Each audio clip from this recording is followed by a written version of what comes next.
آپ پاکستان کی فکر کریں. یہ جو ماحول بن رہا ہے, اس ماحول کا فائدہ اس ملک کے دشمن اٹھانے چاہیں گے, اس ملک کے مخالف اٹھانے چاہیں گے. ہمیں یہ ذمہ داری اپنانا چاہیے کہ ہم سیاست کریں, سیاست کے دائرے میں رہ کے سیاست کریں. ہم انتہا پسندی کی سیاست چھوڑے. اب سیاست نہیں, انتہا پسندی کا سیاست کیا جا رہا ہے, ذاتی انتقام کا سیاست.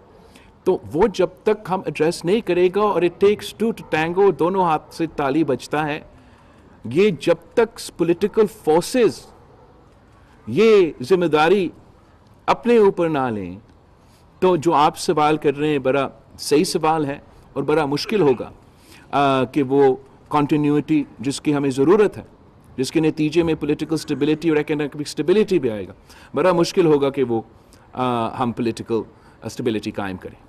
ملک صحیح صاحب. بلاول صاحب یہ بتائیے گا کہ آپ نے متعدد بار اپنی کمپین کے دوران کہا کہ اگر مسلم لیگ نون پہ یہ ملک چھوڑا گیا تو وہ عوام کا حقوق دے گی.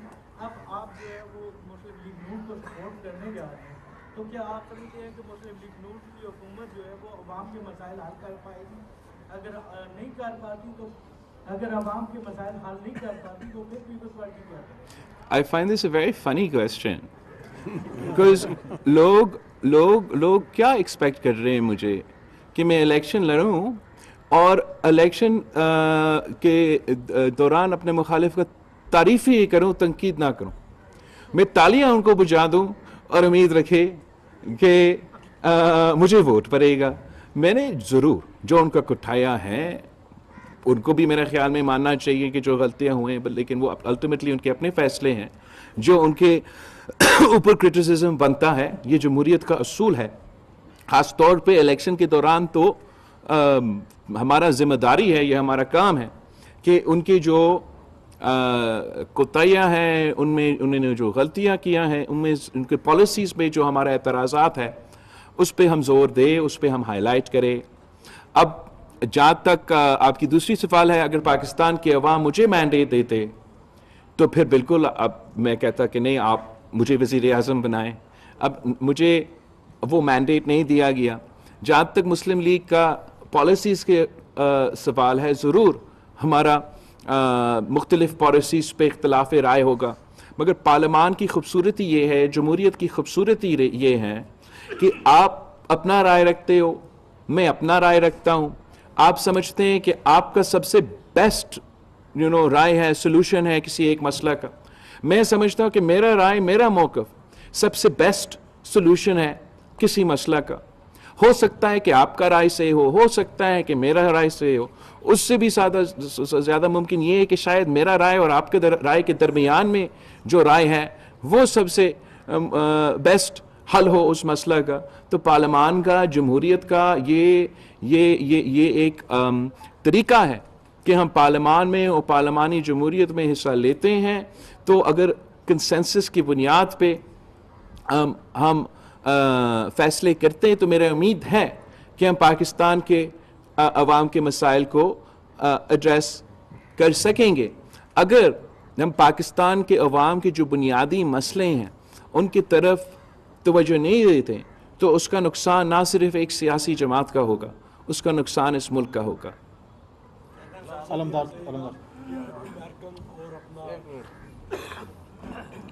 شکریہ. بلاول صاحب یہ بتائیے کہ آپ نے اپنی پوری کمپین جو چلائی, آپ نے پہلے منشور بھی دیا. ہم نے دیکھا کہ ماضی میں پنجاب آپ کا گڑھ ہوتا تھا, لیکن آج پنجاب میں آپ کو چند سیٹیں ملتی ہیں. تو یہی مفاہمت کی پالیسی پہلے بھی آپ کا سیاسی نقصان کر چکی ہے. کیا اب آپ سمجھتے ہیں کہ جو آپ نے جیالے کو تھوڑا جگایا تھا, کیا وہ جیالہ پھر آپ کے منشور کے ساتھ کھڑا ہوگا؟ دیکھو, آپ جو اگر میں صرف اپنے لیے سوچتا نا تو بڑا آسان ہوتا. میں ادھر خاموش ہو کے بیٹھ جاتا, میں کہتا خان جانے, میاں صاحبان جانے, وہ حکومت بنائے, میں نہیں کرتا.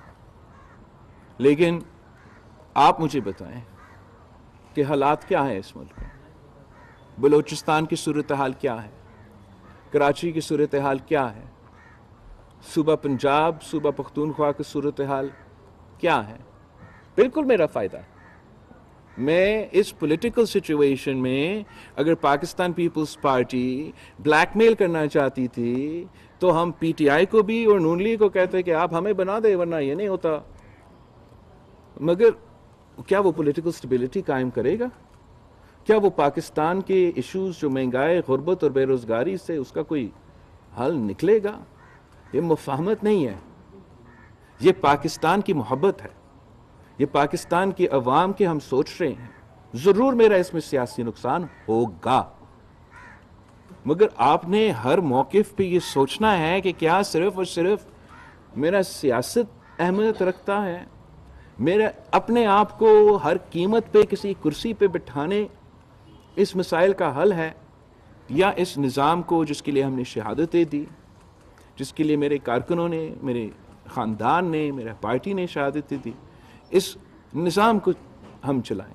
جہاں تک پاکستان پیپلز پارٹی کا سپیس ہے پنجاب میں، جس طریقے سے پاکستان پیپلز پارٹی کو ایک سازش کے تحت، اور اس سازش جو ہے وہ اس 2024 کے الیکشن میں موجود تھا، وہ ایک عمل جاری ہے. مگر میں نے آپ کو کہا تھا نا، میں نے والد صاحب سے کہا اس چیز کا فیصلہ مجھے دیں کہ پاکستان پیپلز پارٹی کے ساتھ جو اس الیکشن میں کروایا گیا اس کا فیصلہ ہونا پڑے گا.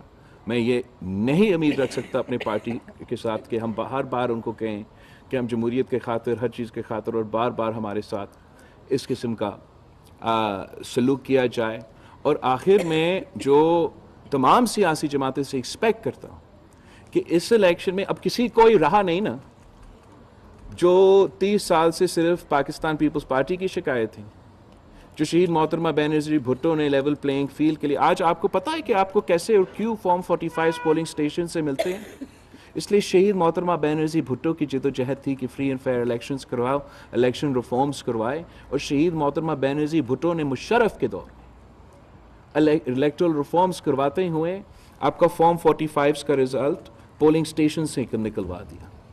آپ کو پتہ ہے کہ انٹرم حکومت میں جو کنسنسس کا فارمولا تھا وہ کیسے ہوا؟ تاکہ کوئی بائس سیٹ اپ نہ آئے، میں اپنی مرضی سے نہ کروں، ہم مل بیٹھ کے اپوزیشن کی بات کریں. وہ اس لیے کہ پاکستان پیپلز پارٹی نے یہ امینڈمنٹ لے کر آئے، اور ہمارا حکومت تھا. ہم امینڈمنٹ نہیں لے کر آتے 2013 کے الیکشن سے پہلے تو پاکستان پیپلز پارٹی اپنی مرضی کا الیکشن کمیشن، اپنا مرضی کا انٹرم گورنمنٹ، اور ہم دھاندلی بھی کر سکتے تھے. لیکن ہم نے وہ ریفارم اپنے دور میں لے کر آیا کہ ہم اپوائنٹ نہیں کریں گے، پی ایم اور لیڈر آف دی اپوزیشن مل کے کریں گے. ہم انٹرم گورنمنٹ نہیں کریں گے، پی ایم اور لیڈر آف دی اپوزیشن مل کے کہیں گے. کس نے کہا پی ٹی آئی کو کہ میدان چھوڑے؟ کس نے کہا ان کو کہ قائد حزب اختلاف کا عہدہ چھوڑے؟ اگر راجہ ریاض اور شہباز شریف صاحب مل کے انٹرم گورنمنٹ بنائیں گے، اپوائنٹمنٹس کریں گے، تو کہیں نہ کہیں تو کچھ گڑبڑ ہوگا. اب آپ چاہتے ہو پاکستان پیپلز پارٹی سے کہ میں انتہا پسند والا سیاست کروں؟ وہ تو نہیں ہو سکتا. پاکستان پیپلز پارٹی ایک سیریس جماعت ہے. میں نے اس کیمپین میں اور اپنا سیاست میں ثابت کر دیا ہے کہ باقی سیاستدان مجھ سے عمر میں ضرور بڑے ہوں گے، مگر پاکستان کے عوام یہ مجھ سے ایکسپیکٹ ہی نہیں کرتے ہیں کہ میں اپنی بینیفٹ دیکھتے ہوئے کوئی ایکسٹریم پوزیشن لوں گا. صاحب یہ بتائیے گا. مولانا صاحب ایک حصہ تو آپ نے جواب دے دیا ابھی، لیکن اسی کے ساتھ سپلیمنٹری یہ ہے کہ آپ نے ابھی ذکر کیا کہ پنجاب میں پیپلز پارٹی کے ساتھ سازش ہوئی. ایسے بھی بتائیے کہ یہ سازش کس نے کی؟ اگر نون لیگ اس میں کہیں پہ آپ کو حصے دار نظر آتی تو آپ نے انہیں کے ساتھ بیٹھنا.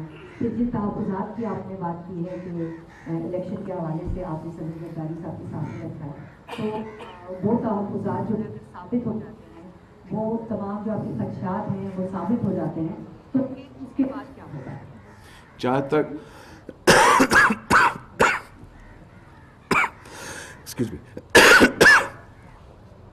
تک پاکستان پیپلز پارٹی کے خلاف جو ایشوز اٹھائے گئے ہم نے الیکشن کے دوران میڈیا کے سامنے رکھا. ہم نے الیکشن کمیشن کو لکھتے رہے جو بھی ہمارا اعتراضات ہیں. والد صاحب سے اس لیے میں فیصلہ چاہتا ہوں کہ والد صاحب نے سی کو یہ یقین دلائے الیکشن کے دوران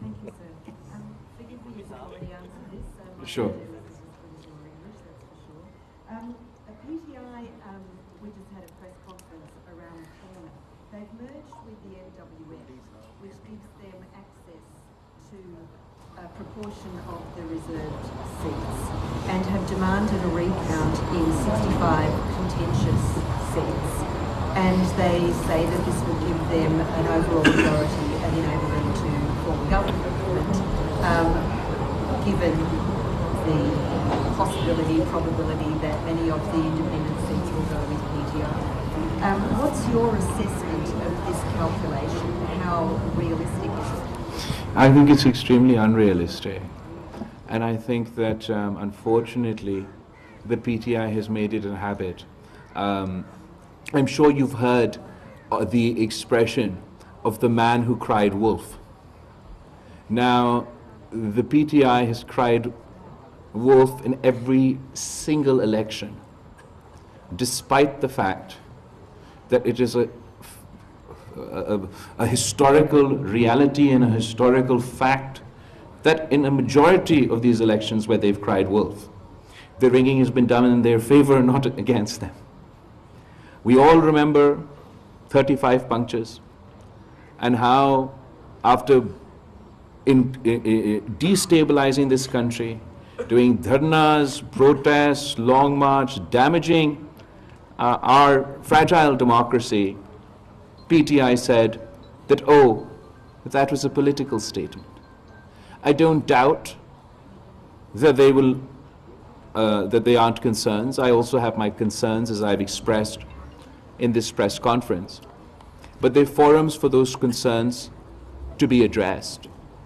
And if at those forums those concerns are addressed, even if the seats change up or down a little bit, I don't think any political party will be in a position to form government alone.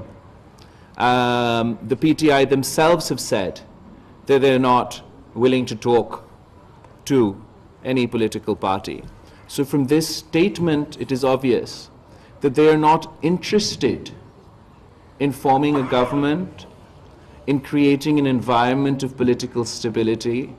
They would like to continue an extreme populist politics where they want to play the role of spoiler. They want to delegitimize as many democratic processes as possible. And they believe it's to their political benefit to spread chaos in this country. You will be aware that the challenge of this sort of populism is not unique to Pakistan. We have now come to a point where even the democratic system in America is being challenged along the same playbook, where whether you have facts or you don't have facts on your side, you accuse and repeat and repeat and repeat the message of rigging, rigging, rigging. So you delegitimize the democratic process. You delegitimize democratic institutions. And once the populace delegitimizes these institutions, then they manage to whip up such a sentiment within the country that allows them not only to be part of a government or to form government, but then to use that government to undermine the very institutions that they now lead. While this is a challenge all over the world, Pakistan's fragile democracy, where we have seen 50% of our rule under direct dictatorship, is finding it very difficult to cope and withstand this populist challenge. It is my belief that this populist challenge must be met democratically and politically, and that the only answer to undemocratic challenges is democracy, more democracy, more democracy, and more democracy. If the government that is to be formed decides that they are to respond to anti-democratic populism in an anti-democratic manner, if they're going to respond to extreme politics or extreme populist politics with their own extreme populist politics, then we're in a vicious cycle. And the consequences of this approach will be borne by the people of Pakistan. Our economy is facing a severe crisis. Our security situation is volatile. We have a whole host of challenges. And while I think this sort of no country can afford this sort of populist anti-democratic challenge, certainly Pakistan can't afford this at this time.